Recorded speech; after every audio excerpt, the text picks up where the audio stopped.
नमस्कार, मैं हूं डॉक्टर स्मिता ढेंगले। आज हम बात करेंगे RH नेगेटिव प्रेगनेंसी के बारे में। तो हम जानें कि ये RH नेगेटिव का मतलब क्या होता है। हमारी रक्त कोशिकाएं होती हैं खून में और वाइट ब्लड सेल्स यानी श्वेत रक्त कोशिकाएं। तो जो लाल वाली रक्त कोशिकाएं होती हैं उनके ऊपर प्रोटीन्स होते हैं। उसके हिसाब से ब्लड ग्रुप सिस्टम का वर्गीकरण किया हुआ है। तो एक ब्लड ग्रुप सिस्टम होता है ABO, जो सब लोग बहुत आसानी से कॉमन तरीके से जानते हैं, और दूसरा होता है पॉजिटिव या नेगेटिव, वो होता है RH सिस्टम का क्लासिफिकेशन। अब ABO इस तरह से बोला जाता है कि हमारी जो लाल रक्त कोशिकाएं होती है उनकी सतह पर एक ग्लाइकोप्रोटीन होते हैं, A या B। तो यदि A प्रेजेंट है तो हम उसको बोलते हैं A ग्रुप, यदि B वाला प्रेजेंट है तो हम उसको बोलते हैं B ग्रुप, यदि दोनों प्रेजेंट हो जाते हैं तो उसको बोला जाता है AB ग्रुप, और इन दोनों में से कोई भी नहीं है ग्लाइकोप्रोटीन तो हम उसको O ग्रुप कहते हैं। उसी तरह से RH सिस्टम में एक D एंटीजन होता है। यह D एंटीजन जो है यदि वो रहेगा तो उसको कहा जाएगा पॉजिटिव, और यदि D एंटीजन नहीं है तो उसे कहा जाएगा नेगेटिव।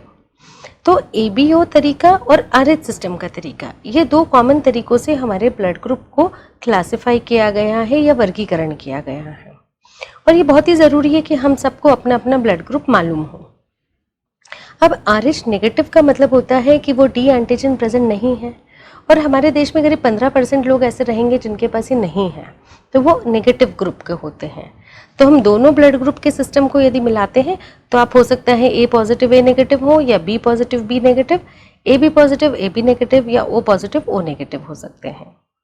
अब इन स्थितियों को ध्यान में रखते हुए हम देखते हैं कि यदि कोई नेगेटिव ग्रुप वाली महिला की पार्टनर जो है वो पॉजिटिव है, उन स्थितियों में बच्चे के लिए क्या क्या सावधानियां हमको बरतनी है या उन स्थितियों को हम कैसे संभालेंगे। तो अब देखिए कि जब प्रेगनेंसी होती है और माँ यदि नेगेटिव है और पिताजी पॉजिटिव है, तो बच्चे के लिए ब्लड ग्रुप सिस्टम जो है वो नेगेटिव या पॉजिटिव कुछ भी हो सकता है। उसका कारण ये है कि हमारा blood group system AB ABO या पॉजिटिव या नेगेटिव, इन सब के लिए जो हमें जानकारी मिलती है क्रोमोसोम से वो अपने माता पिता से मिलेगी। तो ABO सिस्टम वाला जो रहते हैं जानकारी वो क्रोमोसोम नंबर 9 पे रहती है, और RH सिस्टम वाली जो जानकारी रहती है वो रहती है क्रोमोसोम नंबर 1 पे। तो यदि माँ पॉजिटिव पिताजी पॉजिटिव तो बच्चे जाहिर है पॉजिटिव रहेंगे। यदि दोनों में से कोई एक नेगेटिव है और एक पॉजिटिव है तो बच्चों में नेगेटिव ग्रुप भी आ सकता है। अब हम ऐसी स्थिति को देख रहे हैं जहाँ पर माँ नेगेटिव है और पिताजी पॉजिटिव हैं।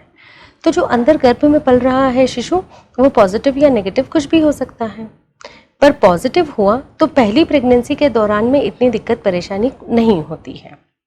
दिक्कत परेशानी की बात इसलिए आती है क्योंकि प्रेगनेंसी के दौरान में आंवल जो प्लेसेंटा है उसके थ्रू माँ और बच्चे के बीच में ब्लड का एक्सचेंज चल रहा होता है। तो जब एक नेगेटिव माँ के ब्लड ग्रुप में समझिए पॉजिटिव बच्चे के रक्त कोशिकाएं गई हैं, तो माँ के इम्यून सिस्टम के लिए यानी जो प्रतिरोधक क्षमता वाला जो हमारा सिस्टम है उसके लिए वो पॉजिटिव सेल्स जो हैं वो एक फॉरेन बॉडी की तरह यानी एक बाह्य रूप की तरह काम करेंगी। वो उसके लिए माँ के शरीर में एंटीबॉडीज तैयार हो जाती हैं।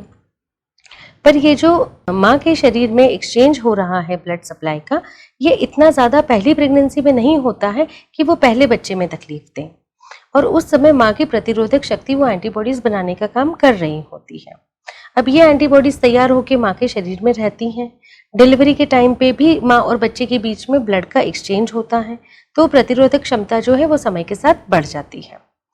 अब जब सेकेंड प्रेगनेंसी आती है तो यदि सेकेंड बच्चा भी पॉजिटिव है तो माँ के शरीर में ये प्रतिरोधक शक्ति जो बनी हुई है वो पहचान लेती है कि गर्भ में जो शिशु है वो पॉजिटिव है, और प्रतिरोधक शक्ति जो रहती है वो उस पर अटैक करती है।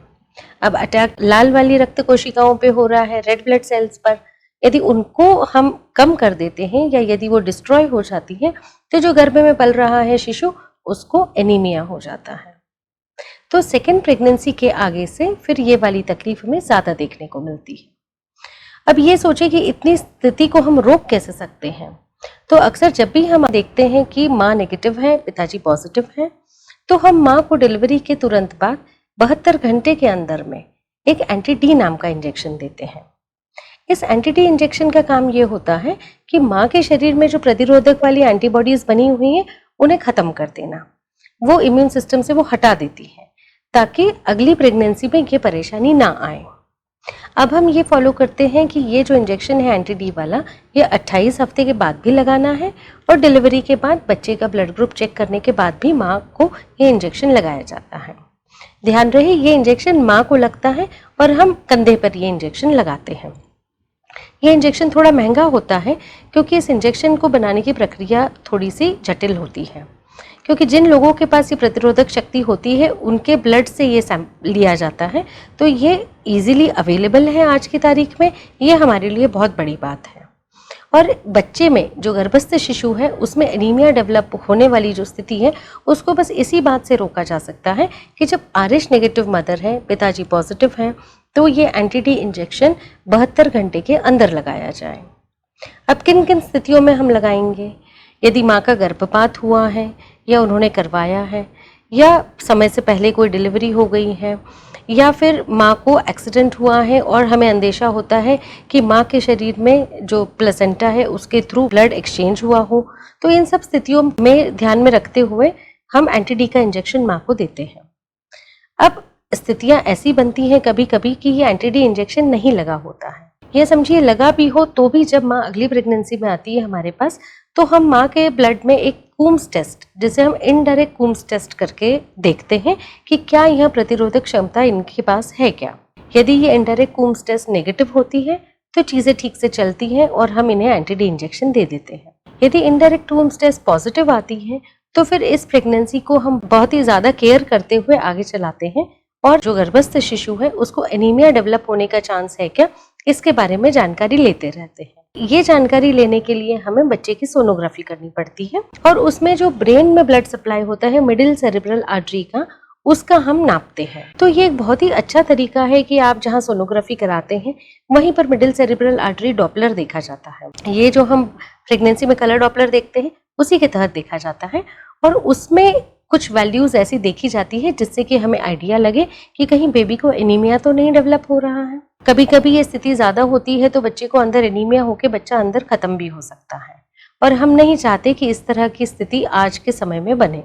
अब कभी कभी ऐसा होता है कि एनीमिया डेवलप होना शुरू हो रहा है और हम डॉपलर से उसको पकड़ लेते हैं, तो उस स्थिति में हम गर्भस्थ शिशु को गर्भ के अंदर में ही ब्लड ट्रांसफ्यूजन भी दे सकते हैं और ये काम बखूबी फीटल मेडिसिन कंसल्टेंट्स करते हैं। तो जब भी कोई RH नेगेटिव मदर होती है विद पॉजिटिव फादर और हमने देखा कि बच्चे को एनीमिया डेवलप होने जैसी स्थिति बनती जा रही है, तो हम उन्हें रेफर करवाते हैं फीटल मेडिसिन यूनिट में, जहां पर हम बेबी को ब्लड ट्रांसफ्यूजन करते हैं। जैसे बाहर में किसी बड़े इंसान को खून की बोतल चढ़ाई जाती है, उसी तरह से जब बच्चा माँ के पेट में पल रहा है तब उसको हम ब्लड ट्रांसफ्यूजन दे सकते हैं।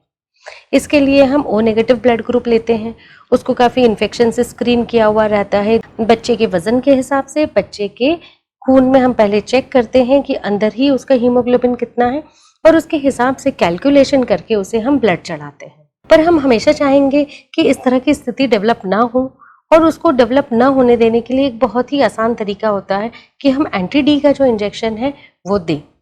इसलिए बहुत ही बेसिक उम्र से, अब जैसे लड़कियां जब स्कूल में जाने लगती हैं या टीनेजर बॉयज़ और गर्ल्स रहते हैं, उसी टाइम से सबको अपना ब्लड ग्रुप मालूम होना चाहिए। किसी की भी जब शादी हो रही है तो उन्हें पता होना चाहिए कि हमारा खुद का ब्लड ग्रुप क्या है और पार्टनर का ब्लड ग्रुप क्या है।